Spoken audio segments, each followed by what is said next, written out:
Find a thing you like.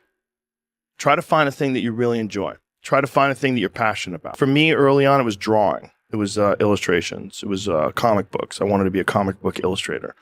And then it went from comic book drawing and illustrations to martial arts. So, but it was just another thing that I was very, very passionate about. That was my vehicle out of my dilemma. That was my vehicle out of my own anxiety and trauma and my own issues and insecurities. And find something.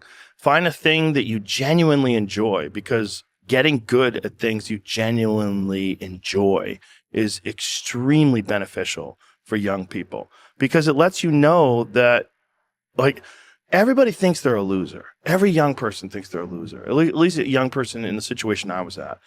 I didn't know I wasn't a loser until I started winning, until I started doing martial arts. Martial arts taught me that, like, I could get better at stuff, that I wasn't really a loser. I just was someone who was, like, in a up situation, but you could channel all that energy that you have as a young person into something and get better at it. And then all of a sudden people admired me.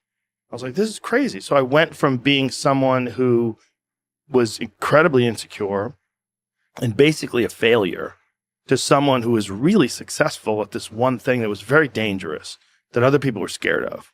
And that gave me immense confidence and also a real understanding of the direct correlation between hard work and success. And also an understanding that you can't listen to people. Because even my parents didn't want me to do martial arts. They didn't want me to fight. They didn't want me to do stand-up. There's like, you have to understand who you are. And then in the face of other people's either criticism or, lack of faith in your ability to succeed, you push through, and there's great benefit in that. And then you realize that you can kind of apply that to other things in life. You can apply that to critics. You can apply that to social media commentators. You can apply that to a lot of things.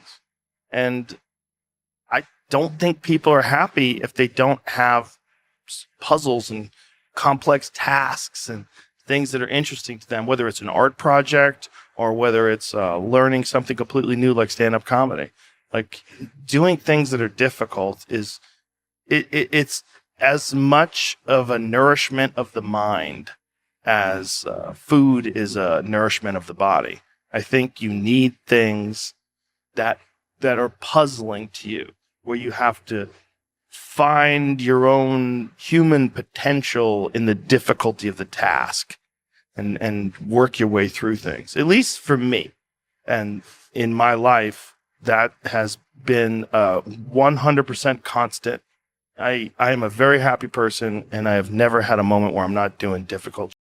Give yourself something, an arduous, difficult task where you're challenged mentally and challenged physically. One of the great things about being challenged physically is it's also mental. The people that don't understand that have never really been challenged physically.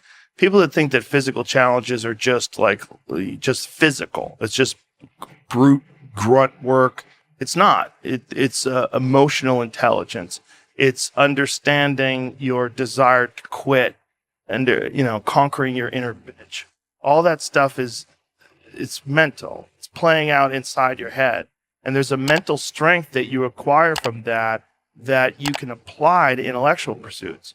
And the people that don't think that are the people that haven't attempted them. Find some difficult shit to do, because that gets away a lot of the anxiety that you carry around in your body. A lot of difficult things make regular life less difficult. And that sounds so simplistic, but particularly physically difficult things. Because when you do things that are physically difficult, the strain of making yourself do those things, it's very valuable. It's not just valuable like exercise and fitness and martial arts and running and whatever you're doing that's really difficult. It's not just valuable in terms of like health and the way you look, but it's also valuable for your mind, maybe even more so. Because regular life can be confusing, and little things that go wrong and little problems that arise are exacerbated by the fact that you're not accustomed to dealing with hardship. So creating your own bullshit, whether it's through some brutal kettlebell exercise or running up hills or something, is extremely valuable for you also, not just accepting the nuanced perspectives of other people, but also being able to navigate through this world with some sort of an understanding of just how complex it all is and how weird it all is, and not be overly thrown off by every little dip in the road and pothole that you encounter. That's the real message. The real message is we all started from nowhere. I mean, we all had jobs. We all felt like losers. But through time and effort, you build a stronger human. You build a stronger body. You build a stronger mind. You build accomplishments and will and momentum. And then you look back and you go, hey, man, I'm not washing tables anymore. You know, I'm not washing dishes. I'm not cutting lawns. I'm not digging ditches. Yeah. You know, I'm a different person now, but I used to be. Oh. When you ain't got and there's nothing going on, to have faith then is so difficult. To have faith when you're successful, it's like, yeah, listen, bitch, you've been successful for a while. Of course you got faith. Yeah, just keep doing what you're doing. Easy.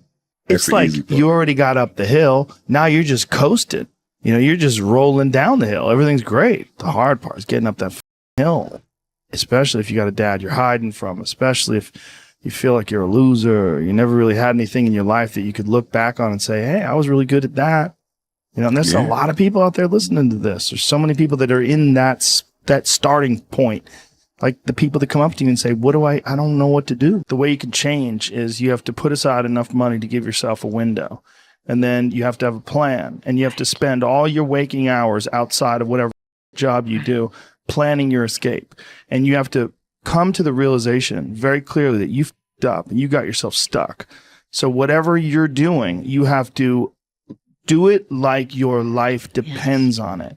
And whether it is, if you're going to try to be an author and you're working 8 hours a day, plus commuting, plus family responsibilities, or whatever else you have, whatever time that you have to attack like you're trying to save the world. You're trying to save your life. You don't want to drown. That 1.5 hours a day that you have to write, God, you better be caffeinated and motivated. You got to go. You got to get after it. And you got to have discipline. But you're going to have to figure it out, one foot in front of the other.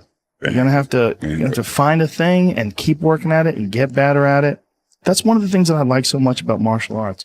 They let anybody in. And then from learning how to do that, you get better. And then you realize, damn, I can get better at anything. And if you find a thing, well, like particularly martial arts, because you get belts and ranks, and then you can see how you're doing with opponents. But if you could just find a thing and work hard at that thing, you'll realize through that thing that you can get good at anything with time and effort.